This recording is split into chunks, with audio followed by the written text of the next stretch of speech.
Hi, Namaskar, Abhinav Sharma, back to you. And with the hope that everybody is perfect, happy and doing terrific. देखिए, मैं लोगों से मिलना बहुत पसंद करता हूँ और मेरा हमेशा प्रयास रहता है कि मैं कुछ लोगों के लिए अच्छा करूँ। और हर किसी की, ज़्यादातर जब भी मेरे डिस्कशंस होते हैं तो हर किसी की यही एक इच्छा होती है कि हमें कोई ऐसी चीज़ बता दीजिए, सिखा दीजिए कि हम जो भी करें ना उसमें 100% रिजल्ट आए।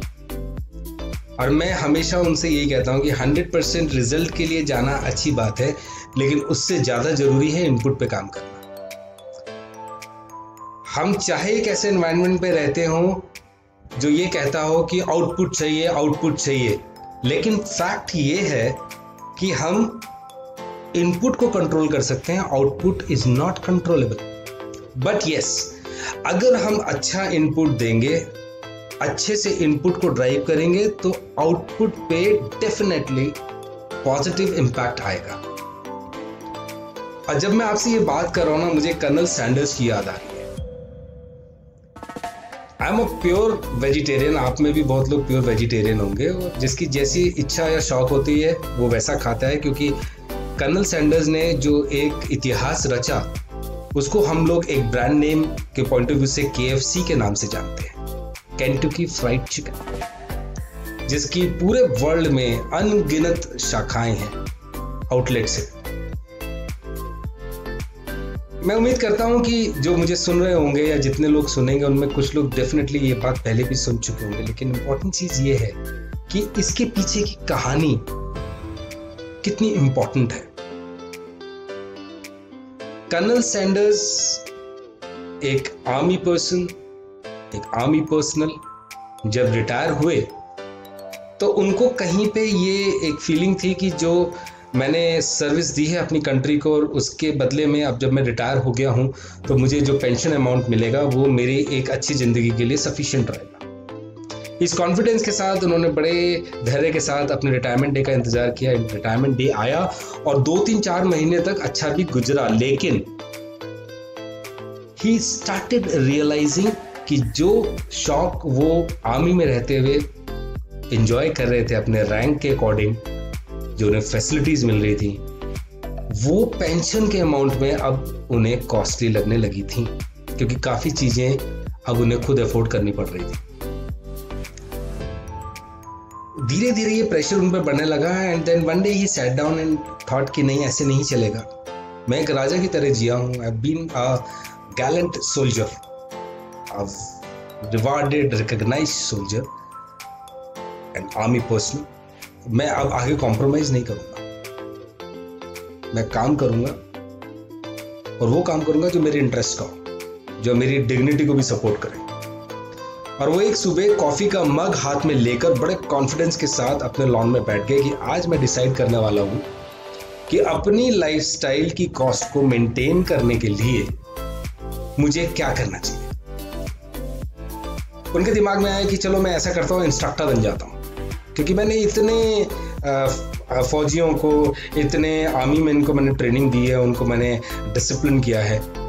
बस फिर उनके दिमाग में यह आया कि पूरी ज़िंदगी मैंने 40, 42, 45 साल इसमें लगा दिया, अब अगर ये आगे भी काम करूँगा तो कोई नई बात नहीं है, इसमें वो एन्जॉयमेंट नहीं है, मैं वो बार बार वही काम नहीं करना चाहता। तो उन्होंने वो जो पर्चे पे लिखा था एक ऑप्शन, उससे मोड़ा, गोला बनाया और उठा के फेंक दिया डस्टबिन के अंदर। और ऐसे ही वो सोचने में लग गए। कई पेज उन्होंने अलग अलग ऑप्शन से भरे, कहीं पे वो एकेडमिक्स की तरफ गए, उन्होंने कहा कोई बात नहीं, काम तो वैसा ही है, यही तो मैंने जिंदगी भर ट्रेनिंग एंड डेवलपमेंट किया है, ट्रेन किया है सोल्जर्स को, डेवलप किया है और फिर डिप्लॉय किया है, फिर कमांड किया है उन्हें, यही मैं आगे भी करता रहूंगा, कुछ नया नहीं है। और शाम हो गई, पता नहीं कितने पर्चे, कितने अपॉर्चुनिटीज के साथ उन्होंने लिखे और कितनी बार वो चले गए। इस पूरे दौरान ना वो उठे, ना उन्होंने किसी का फोन रिसीव किया, ना किसी को फोन किया, घंटियां भी कई बार बीच में दरवाजे पे बजी, उन्होंने कोई ध्यान नहीं दिया। उन्हें लगा कि शायद मैं कुछ नहीं कर पाऊंगा, मैं बिजनेसमैन तो हूं नहीं, मेरे पे तो ऑलरेडी जो मेरे पास रिसोर्सेज हैं कम पड़ रही हैं, अब मैं रिस्क लेके बिजनेस करूं और उसमें अगर सक्सेसफुल नहीं हुआ तो मेरे लिए तो बहुत दिक्कत हो जाएगी, मैं तो उस एज में आ गया हूँ कि मैं रिकवर भी नहीं कर पाऊंगा। तो ये सारे विचार उनको चारों तरफ से घेरे हुए थे। और जब वो बिल्कुल ये मान चुके थे लगभग कि अब कुछ नहीं होने वाला, उठने वाले थे, तभी उनके दिमाग में एक चीज आई कि मैं यार एक काम ऐसा करता हूँ जिससे शायद कुछ हो सके। मैं चिकन बहुत अच्छा बनाता हूँ। और मेरे ग्रुप में, सोशल सर्कल में, जहाँ मैं क्लबिंग के लिए जाता हूँ, 2-3 ऐसे मेरे फ्रेंड्स भी हैं जिनके हाईवेज पे बहुत अच्छे रेस्टोरेंट्स हैं और वो खुद मेरे आंखें खा चुके हैं, उन्होंने उसे बहुत पसंद किया। तो अगर मैं अपने इस चिकन की रेसिपी उनके साथ डील कर लूं, उनसे नेगोशिएट कर लूं, तो चांसेस हैं कि जितनी बार वो मेरी रेसिपी से चिकन भेजेंगे तो एक अमाउंट डिसेंट वो मुझे दे देंगे। और इस तरीके से मुझे जाके वहाँ काम भी नहीं करना पड़ेगा, मैं अपने अकॉर्डिंग अपना टाइम भी मैनेज करूँगा और जितनी बार मेरी ये रेसिपी बिकेगी उसकी रॉयल्टी मुझे मिलेगी। बड़ा ही कॉन्फिडेंस के साथ, हाई एनर्जी के साथ और ये फील करते हुए कि चलो आज का मेरा इन्वेस्टेड दिन प्रोडक्टिव है और कुछ रिजल्ट्स मेरे हाथ में आ गए हैं।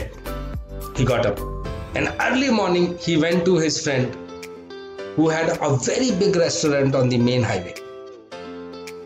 और वहां जाके उन्होंने उनसे हाथ मिलाया और बोला कि देखो दोस्त, आज मैं एक पर्पस से आपके पास आया। मैं चाहता हूं कि हमारे बीच में जो दोस्ती है ना, वो एक और नया चैप्टर जोड़ दें उसमें। मैं आपके साथ पार्टनरशिप करना चाहता हूं। ये पार्टनरशिप सुनते ही जो उनका फ्रेंड था जोसेफ, he got excited कि कर्नल साहब की बड़ी अच्छी इमेज थी। एक तो आर्मी पर्सनल, हाई इंटेग्रिटी, एक लेवल ऑफ कॉन्फिडेंस और जो सारी ऑफिसर्स लाइक क्वालिटीज थी वो उनकी में दर्शाई जाती थी। Part and parcel of his personality. तो उन्होंने कहा हाँ ये तो बहुत ही बढ़िया आइडिया। मैं खुद सोच रहा था कि मुझे कुछ एक्सपेंशन अब करना चाहिए क्योंकि अब मेरे पास कस्टमर्स बढ़ रहे हैं, स्पेस कम पड़ रही है और अगर मुझे आप जैसा एक बहुत ही जेन्युइन और हाई इंटेग्रिटी पार्टनर मिल जाए तो आई थिंक सोने पे सुहागा and what best can I think of. यहाँ पे कर्नल ने को लगा एकदम से कि मुझे जोसेफ को एक मिनट रुकना चाहिए। उन्होंने कहा जोसेफ सुनो एक सेकेंड, मेरे कहने का मतलब समझो आप। मैं पैसा नहीं लगा पाऊंगा, मैं ऐसा कोई वायदा नहीं करना चाहता जो आगे चल के पूरा ना हो। मेरे पास उतनी फाइनेंशियल स्टेबिलिटी नहीं है, मैं पैसा नहीं लगा पाऊंगा। लेकिन हाँ दोस्त, मैं डेफिनेटली, और आप एग्री भी करोगे, आपने उसको कई बार तारीफ भी की है, मैं जो चिकन बनाता हूँ वो रेसिपी बहुत अच्छी है। मैं बस ये चाहता हूँ कि जितनी आपके यहाँ पे चिकन की सेल हो रही है उसमें एक रेसिपी मेरी भी रख दें और जितनी बार मेरी रेसिपी से बना हुआ चिकन बिके आप मुझे रॉयल्टी का सिर्फ 1 सेंट दे दीजिए।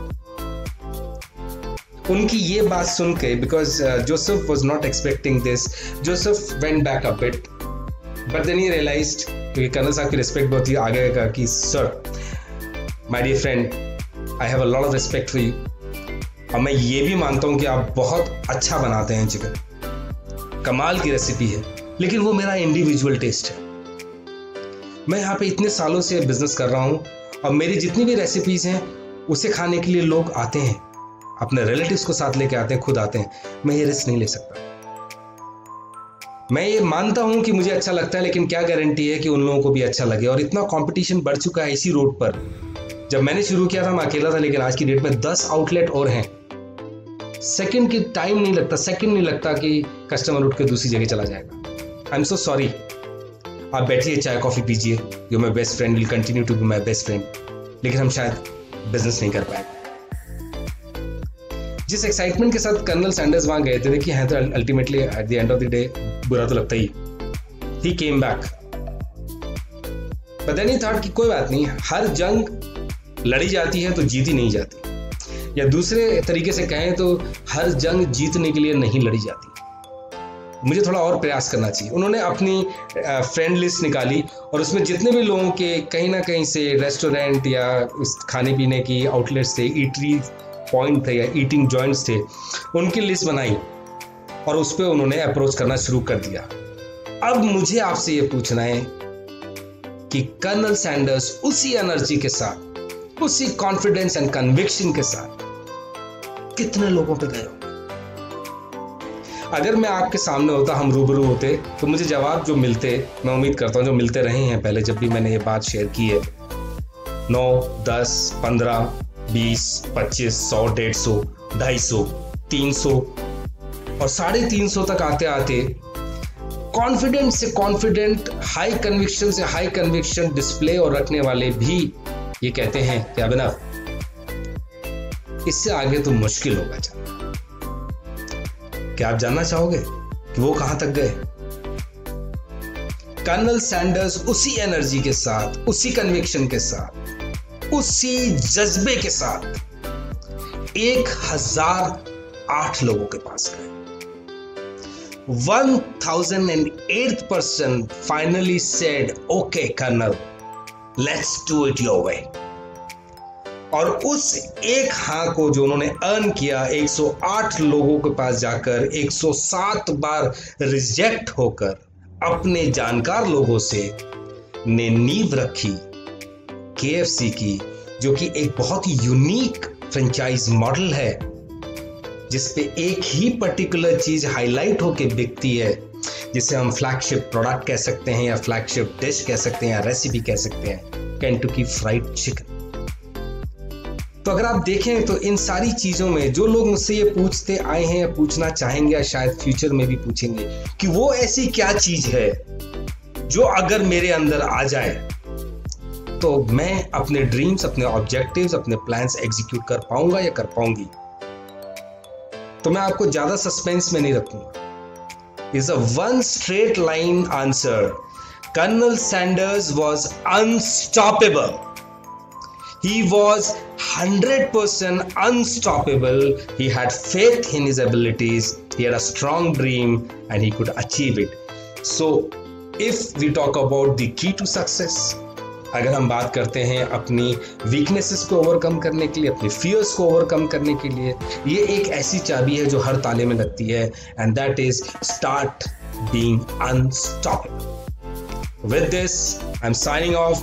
Wish you luck. Please be unstoppable in all spheres of your life, be it personal and professional. And I assure you, you will emerge as a winner.